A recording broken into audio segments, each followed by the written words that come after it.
उम्मीद करता हूँ सब ठीक होंगे, खैरियत होगी सब।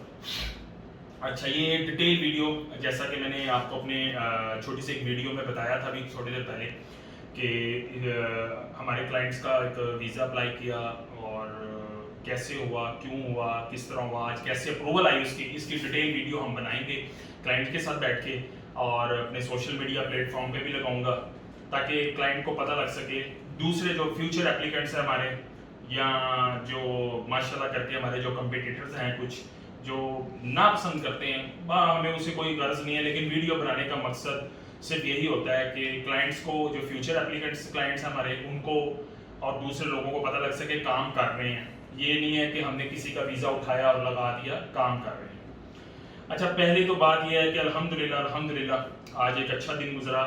और वो कैसे गुजरा, कुछ छोटी छोटी कंट्रीज़ के भी वीज़ाज अप्रूवल हुए, और लेकिन जो सबसे अच्छा जो मज़ेदार काम और जो अच्छा मतलब चीज़ हुई वो ये था कि यूके का विजिटर वीज़ा अप्रूव हुआ। अब वो क्यों सबसे मतलब क्रोशियस हो रहा है, इस सेंस में हो रहा है कि ये मतलब एक कह लें हमारे लिए चैलेंजिंग टास्क था मेरे लिए स्पेशली। अब वो चैलेंजिंग टास्क इस सेंस में था कि मेरे बड़े अच्छे क्लाइंट्स जो आप देख ही रहे होंगे इस टाइम बैठे हुए मेरे साथ, बांग्लादेश से हैं, इनका नाम हसन हारिश साहब हैं, अब इनकी तरफ भी आएंगे हम। तो चैलेंजिंग इसलिए था, क्यों था, कैसे था, वो सारी इन डिटेल में स्टेप बाय स्टेप्स हम बात करेंगे। वीडियो डेफिनेटली लंबी होगी जिसके अंदर सारी चीज़ें। सबसे पहले तो थोड़ा सा मैं ओवरव्यू करके दिखा देता हूँ। ये इनका 6 मंथ का मल्टीपल यूके का विजिटर वीज़ा, ठीक है। ये कैसे लिया, किस तरह लिया, इसके मतलब सारी गाइडलाइंस, अभी सारी जो चीज़ें हुई हमारे साथ, जो हमारे लिए एक चैलेंजिंग टास्क बना हुआ था, इसको अभी हम डिस्कस करेंगे। सबसे पहले मैं तारुफ कराता जाऊँ, हसन हारिश साहब बांग्लादेश से हैं, बहरीन में होते हैं ये।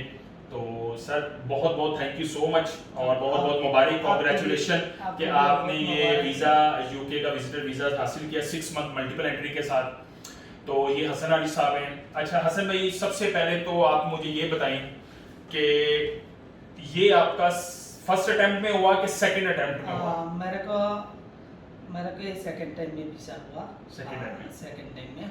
अच्छा, फर्स्ट टाइम में आपने हमसे अप्लाई किया था, किसी कंसल्टेंट का नाम बताने की जरूरत नहीं है, उसकी रीजन ये है कि दैट्स नॉट गुड। मैं खुद नहीं इस चीज को अच्छा समझता, क्योंकि डेफिनेटली आप जैसे भाई कोई और उस कंसल्टेंट के पास बैठे होंगे तो वो फिर मेरा भी डेफिनेटली वीजास रिफ्यूज होते हैं। मैं कंसल्टेंट नहीं, वैसे मैं बता रहा हूँ कि फर्स्ट अटेम्प्ट में जो आपने वीजा करवाया वो किससे करवाया था? मतलब किसी दूसरे कंसल्टेंट के मेरे साथ कराया? दूसरा कंसल्टेंट से किया था और मेरे से अच्छे से गाइड नहीं किया, इसलिए मेरा वीजा रिफ्यूज आया था। बाद में मेरे को कुछ गाइड लेके बोला रिफ्यूज है। अच्छा, इनकी रिफ्यूजल की थोड़ी सी रीजन मैं ये बता देता हूँ। एक्चुअली ये मेन बेसिकली जो है ना, बांग्लादेश से जो हमारे क्लाइंट्स बहरीन में हैं, एज ए वर्कर जॉब करते हैं यहाँ पे दरौल कोर्ट में, government like semi government department है। इनका जो डेजिग्नेशन है वो है टेक्नीशियन है। अब इशू दैट है कि टेक्नीशियन की उस कंसल्टेंट ने जो इनकी सैलरी रख दी वो रख दी 750 बहरीनी दिनार, जो कि बहुत ज्यादा है। टेक्नीशियन की सैलरी इतनी नहीं बनती। अगर कोई मैनेजर लेवल, डायरेक्टर लेवल का होता तो शायद हम कह सकते थे कि यार 750 बीडी बहुत अच्छी सैलरी रखती, लेकिन एक टेक्नीशियन की सैलरी 750 दिनार रख देना, दैट्स टू मच। और यही उनकी रिफ्यूजल की रीजन थी कि एक पर्सन जो टेक्नीशियन है उसकी 750 बीडी सैलरी कैसे हो सकती है? क्योंकि मैं अपनी हर वीडियोस में आपको बताता हूं कि यूके जो एक विजिटर वीजा होता है वो मेन बेसिकली आपकी बैंक स्टेटमेंट को चेक करते हैं कि ये मेंटेन है कि नहीं है, सैलरी आ रही है कि नहीं आ रही, क्या एक्स्ट्रा ट्रांजैक्शंस तो नहीं है। ये सारा चीजें करने के बाद ही वो आपको डिसीजन देते हैं। अब उन्होंने 750 बीडी रख दी टेक्नीशियन की, तो ऑटोमेटिकली वो मिसमैच हो रहा था, तो वीजा हो गया रिफ्यूज। अब पूरा इस बात को 1 ईयर हो गया और ये मेरे बड़े अच्छे मेरे दोस्त हैं, वो भी मेरे से यूके गए थे, महबूब नाम है उनका, उनके रेफरेंस से फिर ये आए। इन्होंने कहा सर ऐसा ऐसा मेरा केस है। अब मैंने कहा यार मैं 750 बीडी से नीचे तो रख नहीं सकता। उसकी रीजन क्या है ना रखने की? क्योंकि ऑलरेडी इनका रिकॉर्ड उनके पास जा चुका हुआ है। अगर अब मैं 700 बीडी रखता हूं तो वो यूके कहेगा आपने हमसे झूठ बोला, तो इनको 10 साल का बैन लग जाना था। अब साल गुजरने के बाद हर साल हर कंपनी अपनी सैलरी को 10% इंक्रीज करती है, तो मेरी मजबूरी थी कि हमने फाइल रेडी की दोबारा, और मुझे 800 बीडी रखनी पड़ेगी सैलरी। कोई मसला नहीं हुआ, दोबारा रिफ्यूज हुआ, हमारे से भी रिफ्यूज हुआ, इसका मतलब ये नहीं है। लेकिन अल्हम्दुलिल्लाह हमारे रिफ्यूजल पे ये चीज मेंशन नहीं आई कि इनकी सैलरी ज्यादा है कम है, जो वो एक नॉर्मल जनरल रीजन आई कि जी इनका फैमिली टाइज नहीं शो हो रहे। फैमिली टाइज मींस के लाइक हमें ये डाउट है कि ये अपने कंट्री वापस नहीं जाएंगे। मैंने कहा कोई मसला नहीं, मैंने इनको गाइडलाइंस दी, और गाइडलाइन देने के बाद बताएं हसन भाई मैंने आपको क्या गाइडलाइन दी? आप गाइडलाइन दिया अपील करने के लिए। अपील किया तो इंशाल्लाह मेरे को 15 डेज बाद में मैसेज आया था 90 डेज के लिए, और मेरे को ये लोग अप्रूवल करेगा, नहीं तो डिसीजन देने के लिए 90 डेज का टाइम लिया। बाद में अभी 90 डेज एग्जिट हुआ, सेम टाइम में मेरे को एम्बेसी से कॉल करके बोला कि मेरे को वीजा सिस्टम। अब ये अपील क्या होती है, मेन बेसिकली हमने की pre action protocol. Pre action protocol का मतलब ये है कि हमने एम्बेसी को एक लेटर लिखा इनके बिहाफ पे एज ए यहाँ पे रजिस्टर्ड कंसल्टेंट होने के नाते कि dial and fly consultancy services एक जो है इनके बिहाफ पे केस लड़ेगी कि आप इसके केस को दोबारा कंसीडर करें। कंसीडर इसलिए करें कि इनकी एक प्रोफेशनल जॉब है, एक सेमी गवर्नमेंट में जॉब है और इसकी सैलरी अच्छी है, सब कुछ है, आपने खुद ही अपने रिफ्यूजल लेटर में बताया है।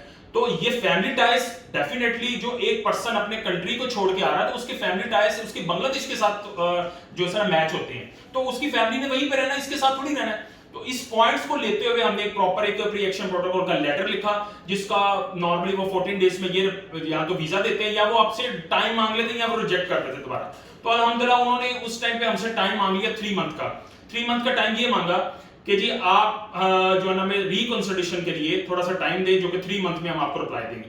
तो अल्हम्दुलिल्लाह थैंक्स टू गॉड, और इनका भी थैंक्स है कि इन्होंने हम पे ट्रस्ट किया और इनको मैंने यकीन दिलाता रहा कि इंशाल्लाह ताला पॉजिटिव रिस्पांस आएगा। इवन के सच्ची बताएं मुझे तो पता भी नहीं था, हालांकि ईमेल एड्रेस मेरे पास ओपन भी था। मॉर्निंग टाइम इनकी मुझे कॉल आई है, मैंने पिक नहीं की, 1 दफा 2 दफा 3 दफा नहीं पिक हो सकी कॉल। तो हसन भाई मुझे कॉल करते हैं कि जी इनको एम्बेसी की तरफ से कॉल आई है कि जी आपने अपनी मेल को चेक नहीं किया। कहते हैं इन्होंने मतलब बड़ा एक उस टाइम कॉन्फिडेंस लेवल में जवाब दिया कि सर मेरी मेल में थोड़ा मसला है जिसकी वजह से मैं नहीं दे सका, और मतलब ये नहीं इन्होंने कह दिया कि मेरी मेल नहीं थी, वो एजेंट की मेल थी, बला बला समथिंग।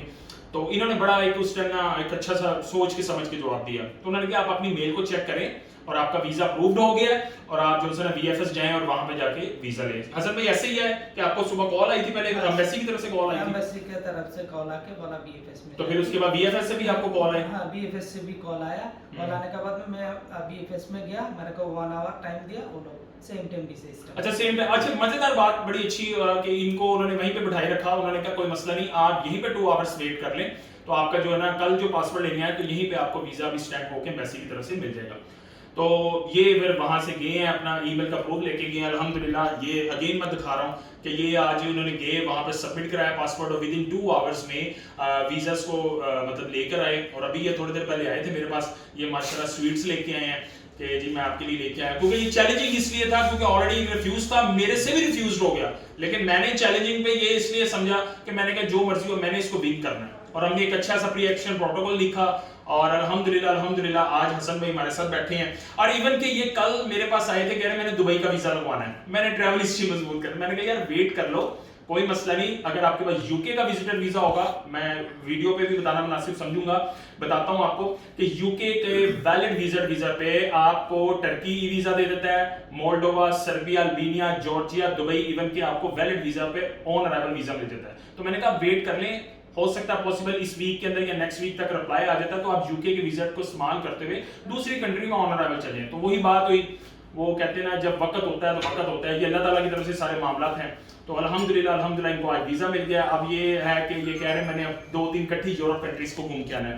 तो last but not the least Hasan भाई अपना व्यूज बताएं क्लाइंट्स को एट द एंड कि आपको हमारे साथ काम करते हुए सर्विस लेते हुए कैसा अच्छा लगा, क्या बुराइयां थी, क्या खामियां थी, वो सब एक्सप्लेन। अल्हम्दुलिल्लाह अच्छा है, आप लोग डायरेक्ट कंसल्टेंट को टच कर सकता है, बिलीव कर सकता है, करके आप लोग अच्छा से वीजा अप्लाई कर सकता है।